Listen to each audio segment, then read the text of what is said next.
Galatians chapter 5. Stand firm, therefore, in the liberty by which Christ has made us free, and don't be entangled again with the yoke of bondage. Behold, I, Paul, tell you that if you receive circumcision, Christ will profit you nothing. Yes, I testify again to every man who receives circumcision that he is a debtor to the whole law.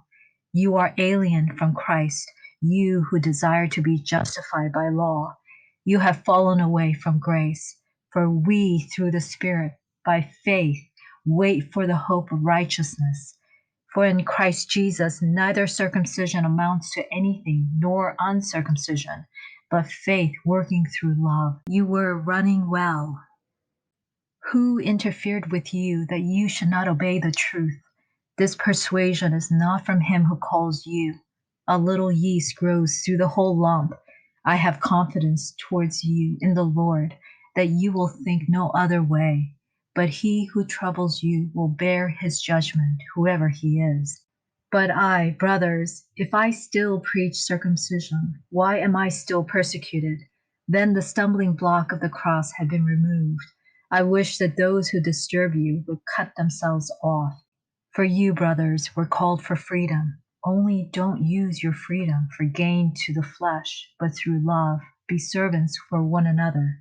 For the whole law is fulfilled on one word. In this, you shall love your neighbor as yourself.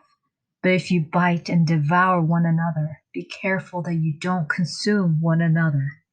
But I say, walk by the Spirit, and you won't fulfill the lust of the flesh. For the flesh lusts against the Spirit, and the Spirit against the flesh. And these are contrary to one another, that you may not do the things you desire. But if you are led by the Spirit, you are not under the law. Now the deeds of the flesh are obvious, which are adultery, sexual immorality, uncleanness, lustfulness, idolatry, sorcery, hatred, strife, jealousies, outbursts of angers, rivalries, divisions, heresies, envy, murder, drunkenness, orgies, and things like these, of which I forewarned you, even as I also forewarned you, that those who preach such things will not inherit God's kingdom. But the fruit of the Spirit is love, joy, peace, patience, kindness, goodness, faith, gentleness, and self-control. Against such things there is no law. Those who belong to Christ have crucified the flesh with its passions and lusts. If we live by the Spirit, let's also walk by the Spirit. Let's not become conceited, provoking one another, and envying one another.